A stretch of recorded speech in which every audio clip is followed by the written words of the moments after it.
Hey, what's up guys? Welcome to another After Effects tutorial.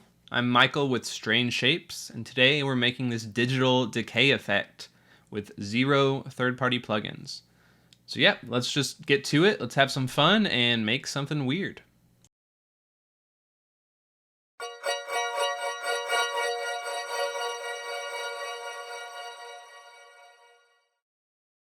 Alright guys, so the first thing we're going to do is go to New Composition. We're going to call this one Text. We're going to set the resolution at 1920 by 1080 just for the sake of the tutorial, but if you prefer 2K or 4K resolution, feel free to use those. We're going to set the frame rate at 30 FPS, and then down here in duration, we're going to set it at 15 seconds. So once all that looks good, we're going to hit OK.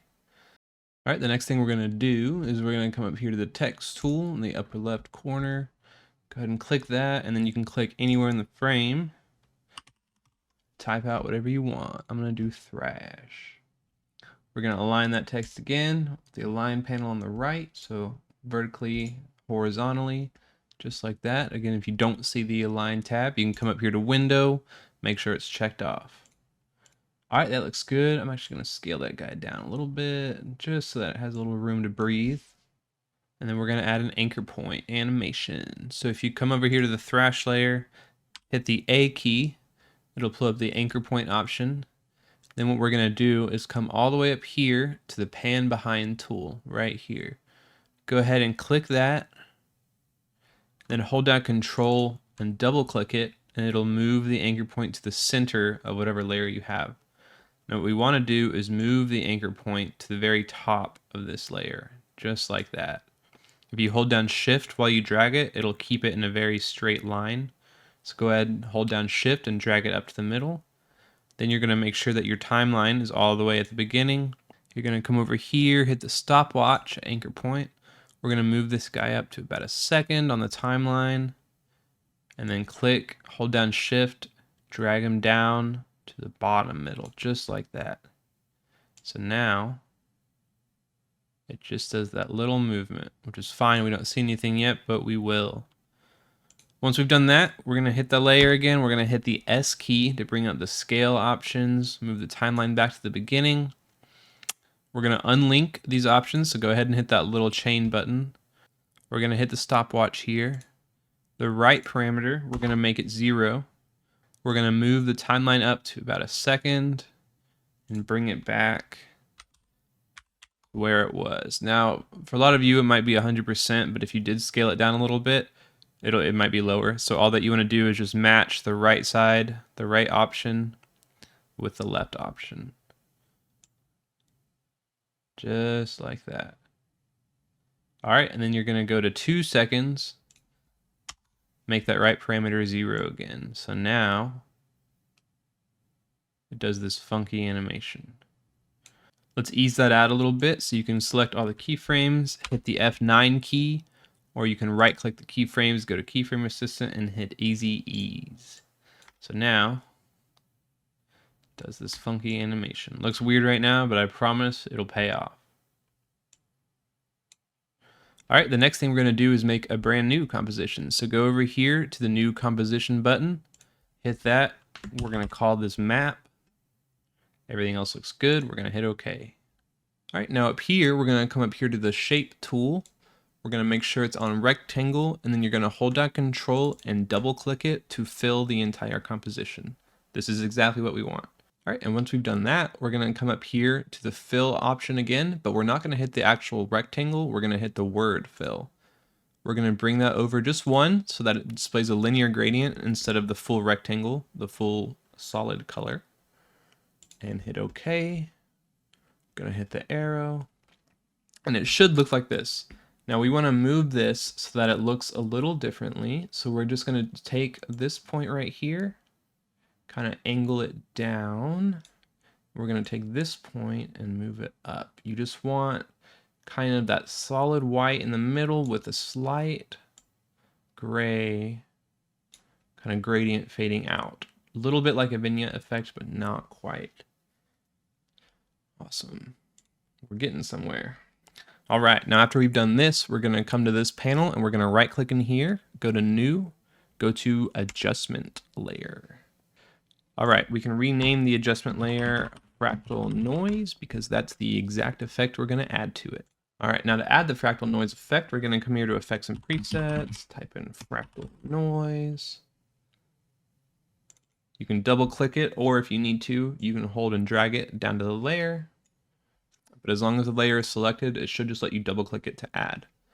And once we've done that, we're going to come up here to the parameters for the fractal noise, and we are going to adjust these guys. So under fractal type, we're going to move it to dynamic, and under noise type, we're going to change it to block. So it's much more square and a little pixelated looking. All right, and then the last thing we're going to do is make sure the timeline's at the beginning. We're going to come over here to the evolution setting. We're going to click the stopwatch. We're going to move the timeline all the way to the end. And all we're going to do is just hit 3 right here. And that ensures that it animates a little more. Now this should move a little bit. Perfect. That's looking good. All right, now once we've done that, we're going to come back up here. We want to go to the projects tab. So we're going to click project. We're going to come down here to make a new composition. We're going to call this guy main effect, not mass effect. And everything else is okay. We're going to hit okay. All right, in this effect, we're going to drag down map and we're going to drag down text, and you want text to be on top of map. Actually, you can just hide map for now, but you do want it in the composition. All right, and this is where we're going to get a little more detailed. So the text composition we want to duplicate. Now this is totally up to you how many times you want to duplicate it. It's essentially just how many times you want to show a different color in the final result, and that'll make more sense later on. What I found worked best for 15 seconds was 11 different text comps. So all that we need to do is just click the text comp, select it, and then hit Control D to duplicate. So again, all you need to do, click that comp, hit Control D, and it'll duplicate it. And again, I found that the best number for this was 11, so I'm going to do 11 for the tutorial. Feel free to do as many or as little as you'd like. So we're going to bring it to 11. 1, 2, 3, 4, 6, 7, 8, 9, 10, 11 duplications. Awesome. Now what we want to do here is stagger these so that they're not all happening at the same time. Now, we want to stagger these by 25 frames each. The bottom one can remain where it is, but what I'm going to do is click the second from the bottom text layer. I'm going to hold down Shift. I'm going to hit page down while I do that 1, 2 times. I'm going to let go of Shift 1, 2, 3, 4, 5 and hit page down 5 more times. That'll ensure that we just jumped ahead by 25 frames. Now, if you want, you can also zoom in and really count out your frames if you'd prefer. See, we're right here on 25, but this is just a little slightly faster way to do that. So again, if you go to the very beginning, hold down Shift, tap the page down button twice, let go of Shift, tap that 5 more times. That ensures that you're at 25 frames. The page down button, natively, if you just press it by itself, it'll move you ahead 1 frame. If you hold down Shift, it'll move you ahead 10 frames. All right, so I'm going to do that. I'm going to speed it up here a little bit while I do this, but essentially I'm moving each one 25 frames ahead of the one before it.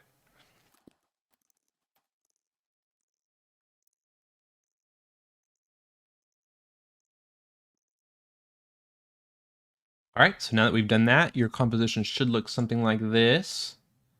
Again, it looks a little weird still, but I promise it will all come together. Perfect. All right, so from here, we're going to add an effect to some of these text layers. Again, we're going to start with the second text layer from the bottom.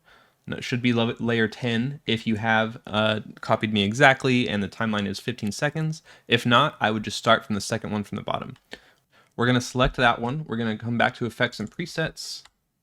And we are just going to add a fill effect to it because we want them to be different colors. Now this part is totally optional. You guys can change it to whatever colors you want. For this tutorial, I'm just going to show some bright colors. So this one can stay red. All right, so you're going to come up here to the effects panel. You're going to Control C to copy it. Then you're going to skip the one above that to the next one. So we're doing every other one above this. So skip that one, go right there, and then paste it into that next layer. And then I'm going to adjust the color, something like that green. Again, we're going to skip the one above that, go to the next one, make that a light blue, jump the next one, Make that a bright pink. And finally, the second to last layer, we're going to end it back on red. So now starting from the second text layer from the bottom, every other one going up should be a different color. And this ensures that all the ones in between stay white. And this is just so that you can kind of separate the colors in between as they change out. Again, this is looking weird right now, but we're almost there. All right, finally, we're gonna right click this panel, go to new, we're gonna add an adjustment layer. And this one we're gonna label time displacement. Because again, that's the exact effect we're gonna put on there. So then come back to effects and presets. We're gonna type in time displacement. I'm double clicking to add it, but again, you can drag. And now we have time displacement here. Now what we're gonna do is see where it says time displacement layer right here. We're gonna change this option to the map layer. This is where things get crazy. So again, make sure your map layer is turned off, otherwise you'll see some of that fractal noise in the background like that. And now things are gonna look a little different. Yeah. That is the bulk of the effect that we wanted. Weird digital decay. All right, and we want to make another layer now. So we're going to come over here to the new composition button, call this one glitch, hit OK. All right, and then we're going to drag the main effect comp into this layer.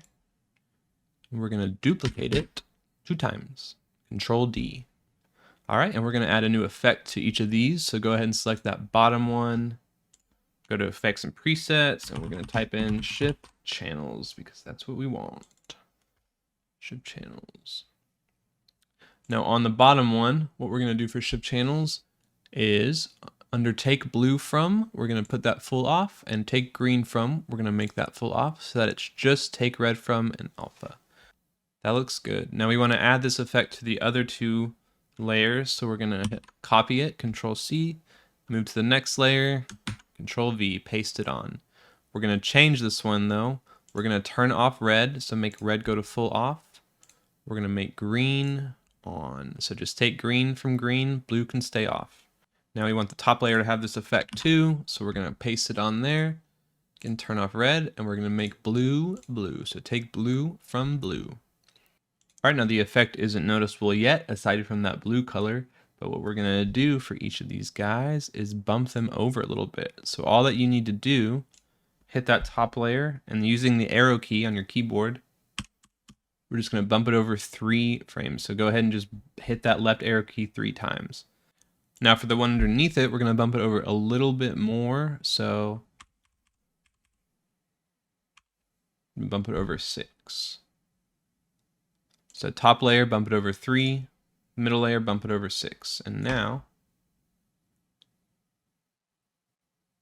looking a little glitchier. Now you can keep it like this if you want. I think it's a pretty cool effect, but what I did was I selected these top 2 layers, came over here to mode. If you don't see mode right here, you can hit this toggle switches / modes. If yours looks like this, just go ahead and hit this button. You should see it now. And then you're gonna hit the blending mode and you're gonna change the top 2 layers to screen. And now that's looking pretty glitchy. All right, and now we want to add a little more pizzazz to this. So you can go ahead and right click in this box down here, go to new, adjustment layer, and we're going to title this one glow, because that's what we're going to add to it. And it's important to keep your layers organized. So for glow, just go ahead and type that into effects and presets and double click it. Now you're not going to see much at first, but if you go and change the glow radius to somewhere around 261, that's kind of what I started with, and I liked how it looked. It's going to look like it's actually glowing from a screen or something weird, looking cooler. All right, and then one more time, we're going to add another adjustment layer. We're going to title this one noise.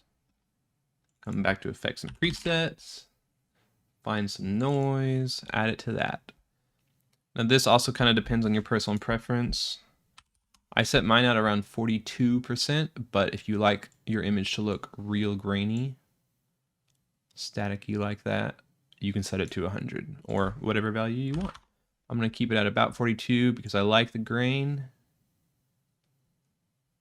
Just like a good amount of grain. Yeah, that's looking pretty cool. And that's it. All right. Lastly, guys, we're going to go to project again, make one more composition, call this render. It's the final composition, drag and glitch there. All right, now from here, you can kind of play with this however you want. This is just like the starting outline for all this. So something that I found that was kind of cool was if you go to the map composition here, hit fractal noise, come up here to the effects controls, you can kind of mess with this and create something that looks totally different. So something that was kind of cool was if you go to smeary, change the fractal type to smeary, go back to render, and now you can see the effect has totally changed. It's a totally different kind of glitch. Another cool thing, go back to map, mess with this, make it max instead of smeary for the fractal type. Go back to the render. And boom, now it looks like it's being built from the blocks or something weird. Yeah, pretty cool. Something else you can try is you can change the noise type on here. And now instead of being blocky, you're going to get this crazy acid wash effect. Pretty trippy. So again, guys, play with it, make something weird, make something crazy.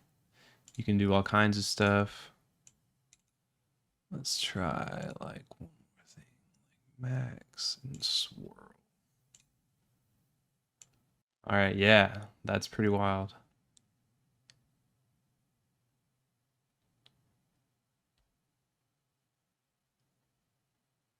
Pretty cool. So yeah, the map layer, have some fun with that. That's pretty cool. And all right, guys, that's the effect. Thank you so much for watching. Hope you had fun or learned something new. And yeah, until next time, just keep making weird stuff. I'll see you next week.